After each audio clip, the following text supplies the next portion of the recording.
تو این ویدیو چند تا مود مختلف آوردم برای ماینکرافت. همین که تریکاپر، وقتی تبر دستتون باشه، هر تبری بیاین یه بلاک رو یه درخت رو بکنین تا چند بلاک میکنین این درخت رو که برای فرم تو بدراک نیست خیلی خوبه.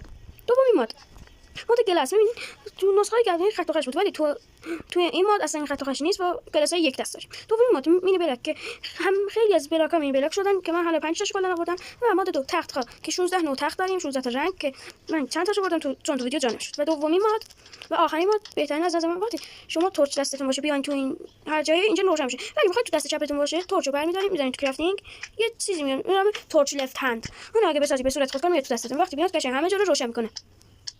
البته این مود آخر دراینگ اوره. اینجا فایل دیگه ولی اینا رو من گذاشتم وقتی اینا برمی‌دارم اینجا خراب میشه. این اساسش اون مود خیلی خوبه. فایل همه این مودا که گفتم تو چنل تلگرام هست.